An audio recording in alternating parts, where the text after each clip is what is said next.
ये साप्ताहिक बाइबल का उपदेश Plainfield Christian science church independent से है, जो प्लेनफील्ड, न्यू जर्सी, अमेरिका में है। अधिक जानकारी के लिए कृपया हमारी वेबसाइट पर जाएं www.plainfieldcs.com। आपके ध्यान के लिए ये बात रविवार 25 फरवरी 2024 के लिए है। विषय: मन, स्वर्णपथ, रोमियो। तुम एक मन और एक मुंह होकर हमारे प्रभु यीशु मसीह के पिता परमेश्वर की बड़ाई करो। उत्तरदायी ध्यान। यशाया। कान लगाओ और मेरे पास आओ, सुनो तब तुम जीवित रहोगे, और मैं तुम्हारे साथ सदा की वचा बांधूंगा, अर्थात दाऊद पर की अटल करुणा की वचा। जब तक यहोवा मिल सकता है तब तक उसकी खोज में रहो, जब तक वो निकट है तब तक उसे पुकारो। दुष्ट अपनी चाल चलन और अनर्थकारी अपने सोच विचार छोड़कर यहोवा ही की ओर फिरे, वो उस पर दया करेगा। वो हमारे परमेश्वर की ओर फिरे और वो पूरी रीति से क्षमा करेगा, क्योंकि यहोवा कहता है, मेरे विचार और तुम्हारे विचार एक समान नहीं है, ना तुम्हारी गति और मेरी गति एक सी है। क्योंकि मेरी और तुम्हारी गति में और मेरे और तुम्हारे सोच विचारों में आकाश और पृथ्वी का अंतर है। जिस प्रकार से वर्षा और हिम आकाश से गिरते हैं और वहां यूं ही लौट नहीं जाते, वरन भूमि पर पड़कर उपज उपजाते हैं, जिससे बोने वाले को बीज और खाने वाले को रोटी मिलती है, उसी प्रकार से मेरा वचन भी होगा जो मेरे मुख से निकलता है। वो व्यर्थ ठहर कर मेरे पास ना लौटेगा, परंतु जो मेरी इच्छा है उसे वो पूरा करेगा, और जिस काम के लिए मैंने उसे भेजा है उसे वो सफल करेगा, क्योंकि तुम आनंद के साथ निकले और शांति के साथ पहुंचाए जाओगे। पाठ उपदेश बाइबल में से मत्ती। और यीशु सारे गलील में फिरता हुआ उनकी सभाओं में उपदेश करता और राज्य का सुसमाचार प्रचार करता और लोगों की हर प्रकार की बीमारी और दुर्बलता को दूर करता रहा। मत्ती। और वो अपना मुंह खोलकर उन्हें ये उपदेश देने लगा। मत्ती। तुम्हारा पिता तुम्हारे मांगने से पहले जानता है कि तुम्हारी क्या क्या आवश्यकता है, इसलिए पहले तुम उस राज्य और धाम की खोज करो, तो ये सब वस्तुएं भी तुम्हें मिल जाएंगी। मत्ती। और देखो, कई शास्त्रियों ने सोचा कि ये तो परमेश्वर की निंदा करता है। यीशु ने उनके मन की बातें मालूम करके उनसे कहा कि तुम लोग अपने अपने मन में बुरा विचार क्यों कर रहे हो। मत्ती। तब लोग एक अंधे गूंगे को जिसमें दुष्ट आत्मा थी उसके पास लाए, और उसने उसे अच्छा किया, और वो गूंगा बोलने और देखने लगा। इस पर सब लोग चकित होकर कहने लगे, क्या ये दाऊद की संतान का है? परंतु फरीसियों ने ये सुनकर कहा, ये तो दुष्ट आत्माओं के सरदार शैतान की सहायता के बिना शैतानों को नहीं निकालता। उसने उनके मन की बात जानकर उनसे कहा, जिस किसी राज्य में फूट होती है वो उजड़ जाता है, और कोई नगर या घराना जिसमें फूट होती है बना न रहेगा। और यदि शैतान ही शैतान को निकाले तो वो अपना ही विरोधी हो गया है, फिर उसका राज्य क्यों कर बना रहेगा। पर यदि मैं परमेश्वर की आत्मा की सहायता से दुष्ट आत्माओं को निकालता हूँ, तो परमेश्वर का राज्य तुम्हारे पास आ पहुंचा है। लूका। और देखो, कई लोग एक मनुष्य को जो झोले का मारा हुआ था खाट पर लाए, और वो उसे भीतर ले जाने और यीशु के सामने रखने का उपाय ढूंढ रहे थे। उसने उनका विश्वास देखकर उससे कहा, हे मनुष्य, तेरे पाप क्षमा हुए। तब शास्त्री और फरीसी विवाद करने लगे कि ये कौन है जो परमेश्वर की निंदा करता है। परमेश्वर को छोड़ कौन पापों को क्षमा करता है? यीशु ने उनकी मन की बातें जानकर उनसे कहा कि तुम मुंह में क्या विवाद कर रहे हो? सहज क्या है, क्या ये कहना कि तेरे पाप क्षमा हुए, या ये कहना कि उठ और चल फिर? परंतु इसलिए कि तुम जानो कि मनुष्य के पुत्र को पृथ्वी पर पाप क्षमा करने का भी अधिकार है। उसने उस झोले के मारे हुए से कहा, मैं तुझसे कहता हूँ, उठ और अपनी खाट उठाकर अपने घर को चला जा। वो तुरंत उनके सामने उठा और जिस पर वो पड़ा था उसे उठाकर परमेश्वर की बड़ाई करता हुआ अपने घर चला गया। यूहन्ना। फिर जब प्रभु को मालूम हुआ कि फरीसियों ने सुना है कि यीशु यूहन्ना से अधिक चेले बनाता है और उन्हें बपतिस्मा देता है, तब यहूदिया को छोड़कर फिर गलील को चला गया, और उसको सामरिया से होकर जाना अवश्य था, और याकूब का कुआं भी वहीं था। सो यीशु मार्ग का थका हुआ कुएं पर यूं ही बैठ गया, और ये बात छठे घंटे के लगभग हुई। इतने में एक सामरी स्त्री जल भरने को आई। यीशु ने उससे कहा, मुझे पानी पिला। उस सामरी स्त्री ने उससे कहा, तू यहूदी होकर मुझ सामरी स्त्री से पानी क्यों मांगता है? क्योंकि यहूदी सामरियों के साथ किसी प्रकार का व्यवहार नहीं रखते। यीशु ने उत्तर दिया, यदि तू परमेश्वर के वरदान को जानती और ये भी जानती कि वो कौन है जो मुझसे कहता है मुझे पानी पिला, तो तू उससे मांगती और वो तुझे जीवन का जल देता। स्त्री ने उससे कहा, हे प्रभु, तेरे पास जल भरने को तो कुछ है भी नहीं, और कुआं गहरा है, तो फिर वो जीवन का जल तेरे पास कहाँ से आया? क्या तू हमारे पिता याकूब से बड़ा है, जिसने हमें ये कुआं दिया, और आप ही अपने संतान और अपने धोरों समेत उसमें से पिया? यीशु ने उसको उत्तर दिया कि जो कोई ये जल पिएगा वो फिर प्यासा होगा, परंतु जो कोई उस जल में से पिएगा जो मैं उसे दूंगा, वो फिर कभी अनंत काल तक प्यासा ना होगा, वरन जो जल मैं उसे दूंगा वो उसमें एक सौता बन जाएगा जो अनंत जीवन के लिए उमड़ता रहेगा। स्त्री ने उससे कहा, वो जल मुझे दे, ताकि मैं प्यासी ना हूं और ना जल भरने को इतनी दूर आऊं। यीशु ने उससे कहा, जा अपने पति को यहाँ बुला ला। स्त्री ने उत्तर दिया कि मैं बिना पति की हूँ। यीशु ने उसे कहा, तू ठीक कहती है कि मैं बिना पति की हूँ, क्योंकि तू 5 पति कर चुकी है, और जिसके पास तू अब है वो भी तेरा पति नहीं। ये तूने सच कहा है। स्त्री ने उससे कहा, हे प्रभु, मुझे ज्ञात होता है कि तू भविष्यद्वक्ता है। हमारे बाप दादाओं ने इसी पहाड़ पर भजन किया, और तुम कहते हो कि वो जगह जहाँ भजन करना चाहिए यरूशलेम में है।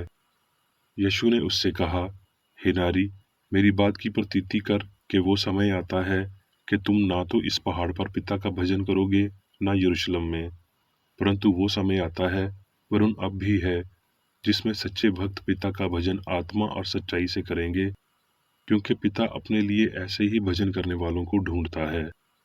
परमेश्वर आत्मा है, और अवश्य है कि उसके भजन करने वाले आत्मा और सच्चाई से भजन करें। स्त्री ने उससे कहा, मैं जानती हूँ कि मसीह जो क्रिस्तुस कहलाता है आने वाला है। जब वो आएगा तो हमें सब बातें बता देगा। यीशु ने उससे कहा, मैं जो तुझसे बोल रहा हूँ वही हूँ। फिलिप्पियों। जैसा मसीह यीशु का स्वभाव था वैसा ही तुम्हारा भी स्वभाव हो। अब मैं मेरी बेकर रेड्डी द्वारा क्रिश्चियन साइंस की किताब विज्ञान और स्वस्थ शास्त्रों की कुंजी के साथ के साहस संबंधी अंश पढ़ूंगा। विज्ञान और स्वस्थ।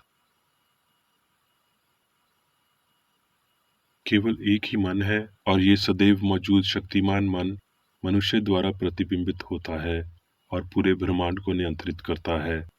आप सीखेंगे कि क्रिश्चियन साइंस में पहला कर्तव्य ईश्वर का पालन करना, एक मन रखना और दूसरों को अपने जैसा प्यार करना है। सबसे बड़ी कठिनाई इस अज्ञान में है कि ईश्वर क्या है। ईश्वर जीवन, सत्य और प्रेम मनुष्य को अमर बनाते हैं। सभी को नियंत्रित करने वाले अमर मन को भौतिक क्षेत्र तथा कथित साथ ही आध्यात्मिक में सर्विस के रूप में स्वीकार किया जाना चाहिए। केवल एक मैं या हम है, बल्कि एक दिव्य सिद्धांत या मन है जो सारे अस्तित्व को नियंत्रित करता है। पुरुष और महिला अपने व्यक्तिगत चरित्रों में हमेशा के लिए अपरिवर्तित रहते हैं, एक सिद्धांत द्वारा शासित होते हैं। ईश्वर की रचना की सभी वास्तुएं एक मन को प्रतिबिंबित करती हैं, और जो कुछ भी इस एक मन को प्रतिबिंबित नहीं करता है वो दूषापूर्ण और गलत है। यहाँ तक कि ये विश्वास भी कि जीवन, पदार्थ और बुद्धि दोनों मानसिक और भौतिक हैं। नश्वर मन पुष्टि करता है कि मन शरीर के अधीन है, कि शरीर मर रहा है, कि इसे दफनाया जाना चाहिए और धूल में विघटित होना चाहिए। लेकिन नश्वर मन की पुष्टि सत्य नहीं है। मनुष्य के लिए ईश्वर उसके विश्वास से कहीं अधिक है, और जितना कम हम पदार्थ या उसके नियमों को स्वीकार करते हैं, उतना अधिक अमरता हमारे पास होती है। चेतना एक बेहतर शरीर का निर्माण करती है जब सामग्री में विश्वास की जीत होती है। आध्यात्मिक समझ से भौतिक विश्वास को ठीक करें तो आपको नए सिरे से बनाएगी।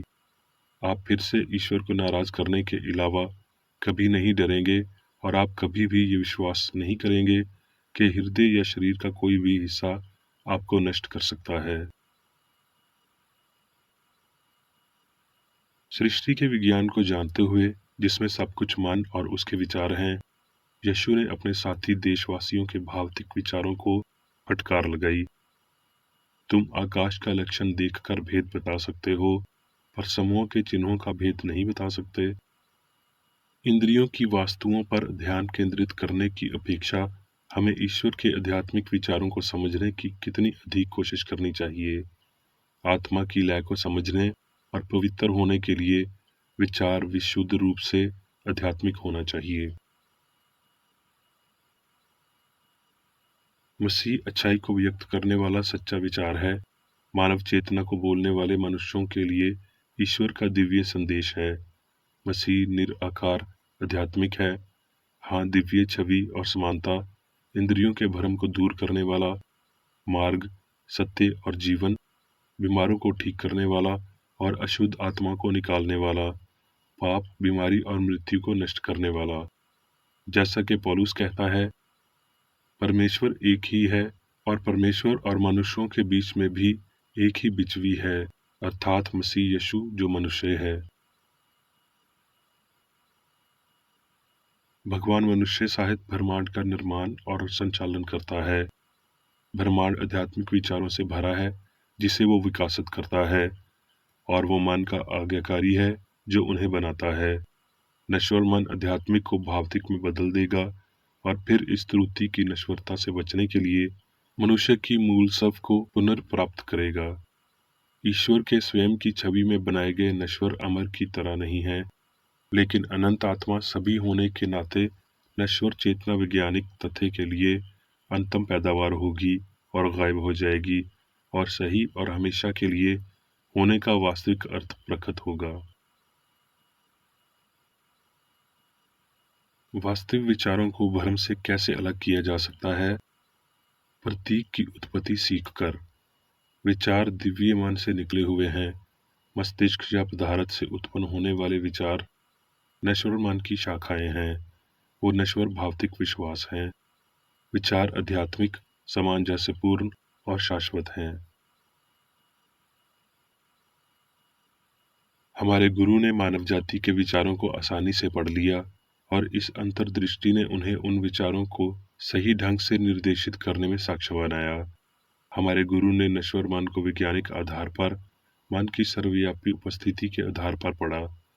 इस विवेक का एक अनुमान आध्यात्मिक विकास और एक मन की अनंत क्षमताओं के साथ गठबंधन का संकेत देता है। उसके मन का प्रभाव हमेशा उपचार करने और बचाने के लिए था, और ये नश्वर मन को पढ़ने का एकमात्र वास्तविक विज्ञान है। पौलुस ने कहा, आत्मा पर मन लगाना जीवन और शांति है। हम अपनी आध्यात्मिकता, सत्य और प्रेम के प्रति अपनी निष्ठा के अनुपात में ईश्वर या जीवन के पास जाते हैं, और उस अनुपात में हम सभी मानवीय आवश्यकताओं को जानते हैं, और बीमारों और पापियों को ठीक करने के उद्देश्य से उनके उच्चार को समझने में सक्षम हैं। किसी भी प्रकार की त्रुटि परमेश्वर की व्यवस्था से छुप नहीं सकती। ये मन की बात पढ़ना ज्योतिषी के विपरीत है, जो आध्यात्मिक समझ की रोशनी है, जो आत्मा की संवेदना को प्रदर्शित करती है, भौतिक अर्थ की नहीं। ये आत्मा बोध मानव मन में तब आता है जब जब उत्तरार्ध दिव्य मन को उपजाता है। इस तरह के अंतर्ज्ञान से पता चलता है कि जो कोई भी सद्भाव को बनाता और बनाए रखता है, वो किसी व्यक्ति को अच्छा करने के लिए सक्षम बनाता है, लेकिन बुराई को नहीं। जब आप इस तरीके से मानव मन को पढ़ने और उस त्रुटि को समझने में सक्षम हो जाएंगे, जिसे आप नष्ट कर देंगे, तो आप उपचार के संपूर्ण विज्ञान तक पहुंच जाएंगे। सामरी स्त्री ने कहा, आओ एक मनुष्य को देखो जिसने सब कुछ जो मैंने किया मुझे बता दिया। कहीं ये मसीह तो नहीं है? ये दर्ज किया गया है कि यीशु, जब वो एक बार अपने छात्रों के साथ यात्रा कर रहा था, उनके विचारों को जानता था, उन्हें वैज्ञानिक रूप से पढ़ता था। उसी प्रकार उसने रोग को पहचाना और रोगियों को ठीक किया। एक क्षण के लिए सूचित हो जाएं कि जीवन और बुद्धि विशुद्ध रूप से आध्यात्मिक है, ना तो भौतिक में और ना ही भौतिक के साथ, तो शरीर तब कोई शिकायत नहीं करेगा। यदि बीमारी में विश्वास से पीड़ित हैं, तो अचानक आप खुद को स्वस्थ पाएंगे। शरीर को आध्यात्मिक जीवन, सत्य और प्रेम द्वारा नियंत्रित किए जाने पर दुख को आनंद में बदल दिया जाता है। मनुष्य अपने निर्माता द्वारा शासित, जिसके पास कोई अन्य मन नहीं है, अंजीलवादी के कथन पर लगाया गया है कि सब कुछ उसी के द्वारा उत्पन्न दिव्य कथन हुआ, और जो कुछ उत्पन्न हुआ है उसमें से कोई भी वस्तु उसके बिना उत्पन्न ना हुई। पाप, बीमारी और मृत्यु पर विजय प्राप्त कर सकते हैं।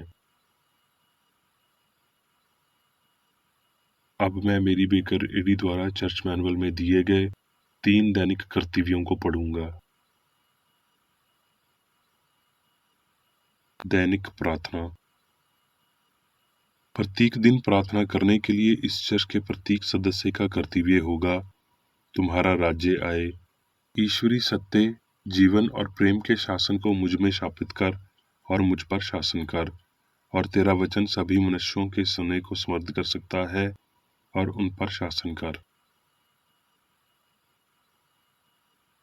आदेशों और कर्तव्यों के लिए एक नियम। ना तो दुश्मनी और ना व्यक्तिगत लगाव मदर चर्च के सदस्यों के आदेशों और कर्तव्यों पर लागू करना चाहिए।